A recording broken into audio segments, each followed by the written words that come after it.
السلام علیکم، welcome to my channel horror plant voice. تمام ویڈیوز کی اپڈیٹ کے لیے میرے چینل کو سبسکرائب کر لیجئے اور بیل نوٹیفیکیشن کو آن کر دیجئے۔ آئیے سنتے ہیں آج کی کہانی۔ سر کٹا۔ اندھیری رات میں اسے گلی میں شور سنائی دیا۔ حیدر نے چونک کر کھڑکی کے دونوں پٹ کھولے اور نیچے گلی کا منظر دیکھ کر اس کا دل دہل گیا۔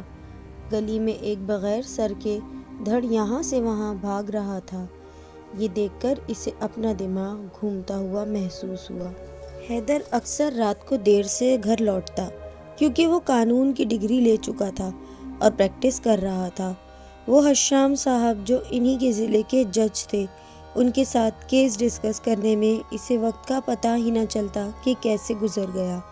وہ بہت محنت کر رہا تھا کیونکہ ایک امتحان تو اس نے پاس کر لیا تھا، لیکن ایک امتحان ابھی باقی تھا۔ وہ تھا دل کا امتحان۔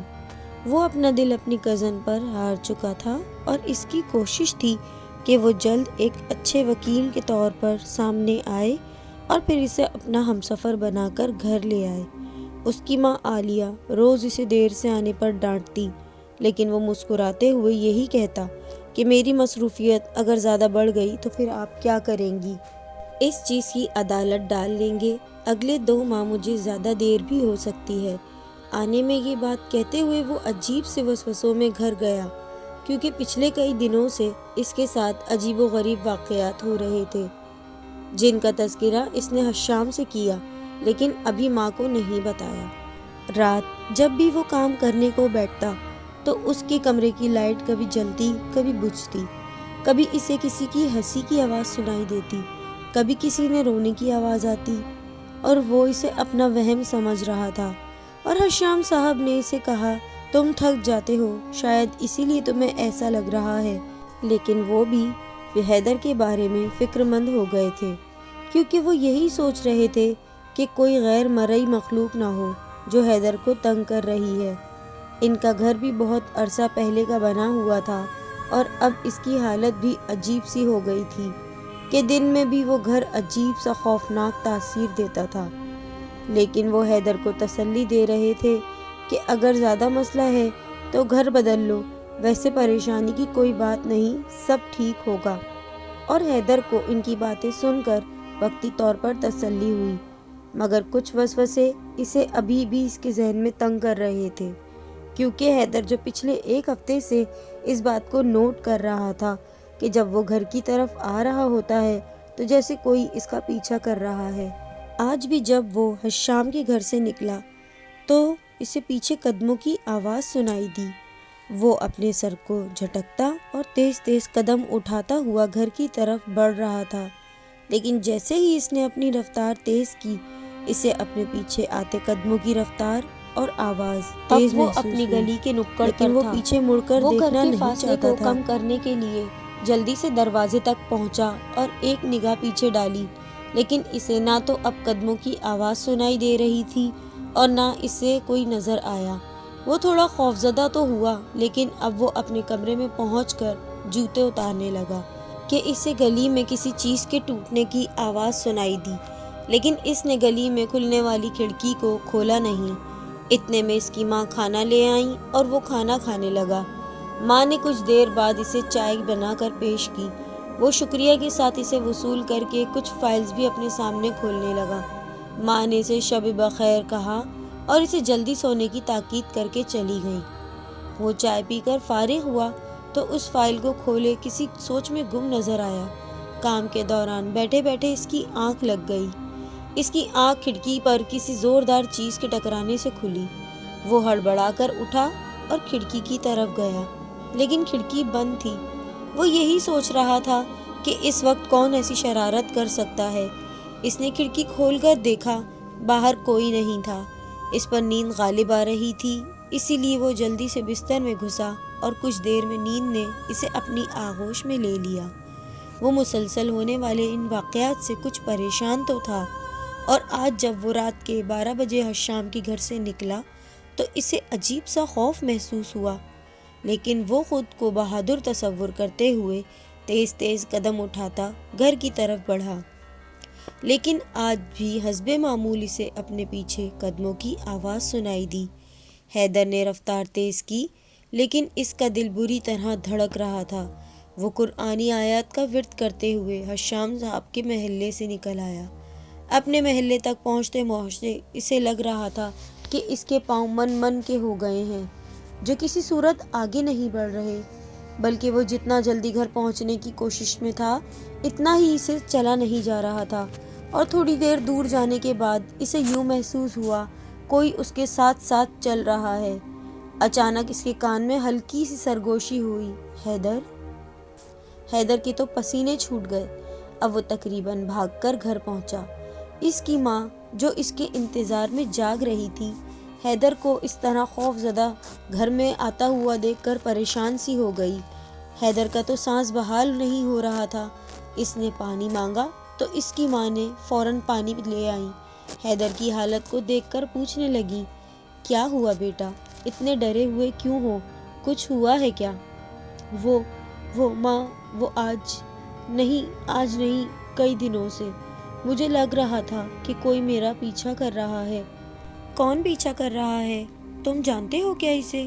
نہیں، میں نہیں جانتا اسے۔ کیا دیکھا ہے تم نے اسے؟ نہیں ماں، میں نے نہیں دیکھا۔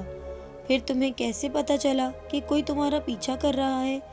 ماں، وہ مجھے نظر نہیں آیا، لیکن اس نے آج مجھے میرے نام سے پکارا ہے۔ کیسی عجیب باتیں کر رہے ہو بیٹا؟ تمہیں کوئی دکھائی بھی نہیں دیا، اور کیسے کسی نے تمہارے نام سے بلایا بھی، اور تم اسے جانتے بھی نہیں؟ اچھا چلو اندر کمرے میں چلتے ہیں۔ ماں اسے اپنے کمرے میں لے گئی اور کچھ دیر بعد اس کے لیے کھانا لائیں، لیکن حیدر کی بھوک اڑ چکی تھی۔ اس نے ماں کا دل رکھنے کے لیے 2 نوالے لیے، لیکن اس کا سارا دھیان اس آواز پر تھا جو اسے اپنے بہت قریب محسوس ہوئی تھی۔ کون ہو سکتا ہے یہ؟ کیا کوئی جن یا بھوت؟ نہیں، وہ خود ہی ذہن میں آئے سوالوں کے بارے میں سوچ رہا تھا اور خود ہی جواب بھی دے رہا تھا۔ 1 گھنٹے تک اس نے ماں کو اپنے پاس بٹھائے رکھا، لیکن جب کچھ دیر کے لیے اس کی آنکھ لگی تو عالیہ اپنے کمرے میں چلی گئی۔ لیکن عالیہ کی آنکھ اس وقت کھلی جب اسے حیدر کے کمرے سے چیخوں کی آواز سنائی دی۔ وہ بھاگ کر اس کے کمرے میں پہنچی۔ حیدر اپنے کاندھوں کو پکڑے شور مچا رہا تھا۔ عالیہ اس کی غیر یقینی صورتحال دیکھ کر پریشان ہو گئی۔ وہ حیدر کے پاس آئی اور اسے جھنجھوڑنے لگی، لیکن حیدر تو اپنے کاندھوں کو پکڑے عجیب نظروں سے انہیں دیکھ رہا تھا۔ عالیہ کافی دیر اس کے پاس بیٹھی قرآنی آیات کا ورد کرتی رہی تو حیدر کو کچھ سکون ملا، اور عالیہ اب اٹھ کر اس کے پاس کرسی پر بیٹھ گئی۔ اچانک حیدر کو گلی میں شور سنائی دیا، پکڑو اسے پکڑو۔ حیدر چونک کر اٹھا اور ماں کی طرف دیکھنے لگا کہ انہیں کوئی شور سنائی دیا یا نہیں۔ ابھی وہ یہ سوچ ہی رہا تھا کہ کھڑکی کی طرف سے آنے والی آوازوں پر چونکا اور فوراً سے کھڑکی کھول دی۔ جو منظر اس نے دیکھا وہ اس کو دہلانے کے لیے کافی تھا۔ ایک ایسا انسان جس کا سر کٹا ہوا تھا اور اس کے جسم پر خون کے دھبے تھے۔ حیدر اسے دیکھ کر چلانے لگا، خون خون! اس کی یہ آواز سن کر عالیہ جاگ گئی اور بھاگ کر حیدر کے پاس آئی، جو پھٹی پھٹی آنکھوں سے اس سر کٹے انسان کو دیکھ رہا تھا۔ لیکن جیسے ہی اس نے عالیہ بیگم کو بتانا چاہا، وہ انسان غائب ہو گیا۔ عالیہ بیگم کھڑکی سے باہر جھانکی، انہیں کچھ نظر نہ آیا۔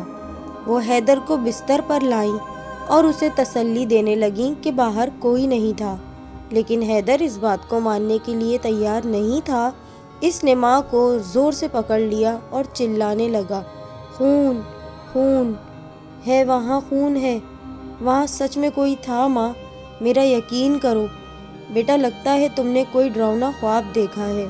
نہیں ماں، میں نے سچ میں ایسے انسان کو دیکھا ہے جو خون میں لت پت تھا، اور ابھی وہ یہ بات کر ہی رہا تھا کہ اسے پھر سے باہر کسی کے بھاگنے کی آواز سنائی دی۔ وہ فوراً کھڑکی کے پاس آیا، دیکھا تو وہی انسان بھاگ رہا تھا اور اس کے خون سے بھرے قدموں کے نشان پوری گلی میں نظر آ رہے تھے۔ جیسے ہی حیدر نے اسے آواز دینے کی کوشش کی، وہ غائب ہو گیا اور حیدر نیچے بیٹھتا گیا اور بے ہوش ہو گیا۔ عالیہ پریشانی کی حالت میں اس کے ہاتھ پاؤں ملنے لگیں، لیکن حیدر کو ہوش نہیں آ رہا تھا۔ اب وہ کسی کو بلانے بھی نہ جا سکتی تھیں کہ حیدر کی طبیعت زیادہ خراب نہ ہو جائے۔ وہ مسلسل قرآنی آیات کا ورد کر رہی تھیں، لیکن حیدر بے سدھ پڑا تھا۔ صبح ہونے تک عالیہ حیدر کے پاس ہی رہی۔ جیسے ہی سورج نے اپنی روشنی بکھیری، عالیہ نے جا کے محلے میں افضل چاچا کو بتایا۔ وہ آئے اور حیدر کو دیکھنے کے بعد ساری تفصیل عالیہ سے پوچھی۔ عالیہ کے بتانے پر انہوں نے فکر مندی سے حیدر کو دیکھا۔ وہ کچھ دیر تک ورد کرتے رہے۔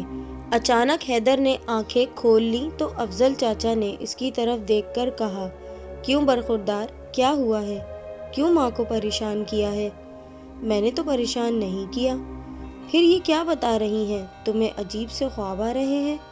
نہیں چاچا، وہ خواب نہیں تھا، وہ سچ میں ایسا انسان ہے جس کا سر نہیں ہے۔ مجھے بہت ڈر لگ رہا ہے چاچا، کہیں وہ مجھے مار تو نہیں دے گا۔ ایسا نہیں سوچو بیٹا، سب ٹھیک ہو جائے گا۔ حیدر کو پھر باہر قدموں کی آواز سنائی دی۔ پھر کسی نے اس کا نام پکارا۔ وہ اٹھ کر کھڑکی کے پاس جانے لگا تو ایک دم سے گر کر بے ہوش ہو گیا۔ 1 ماہ تک حیدر بخار میں تپتا رہا اور بے ہوشی میں بھی وہ یہی کہتا، وہ مجھے مار دے گا، مجھے بچا لو۔ عالیہ نے اسے کئی دن اسپتال میں بھی داخل کروایا، لیکن حیدر کا بخار نہ ٹوٹا اور 1 ماہ بعد حیدر کی اچانک طبیعت خراب ہوئی اور وہ اپنی جان گنوا بیٹھا۔ اس کی وفات کے بعد اس سرکٹے انسان کی باتیں پورے محلے میں گردش کرتی رہیں۔ اس گلی سے گزرتے ہوئے بھی لوگ ڈرنے لگے تھے کہ ایک جوان موت نے سب کو بہت دکھی کر دیا تھا، اور کئی سال گزر جانے کے بعد بھی اس سرکٹے انسان کا پتہ نہ چل سکا۔ 1 سال تک تو لوگ خوف و ہراس میں مبتلا رہے۔ اس گلی سے گزرنا بھی لوگوں کو حیدر کی یاد دلاتا، لیکن اب بہت سالوں بعد بھی اس کھنڈر نما گھر کی طرف جانے سے لوگ ڈرتے ہیں۔ عالیہ نے بیٹے کی جدائی کے بعد یہ گھر چھوڑ دیا، کیونکہ وہ اس کی کامیابی کے بعد اس کی شادی کی منتظر تھیں، لیکن حیدر نے تو شادی کا جوڑا پہننے کے بجائے کفن پہن لیا تھا۔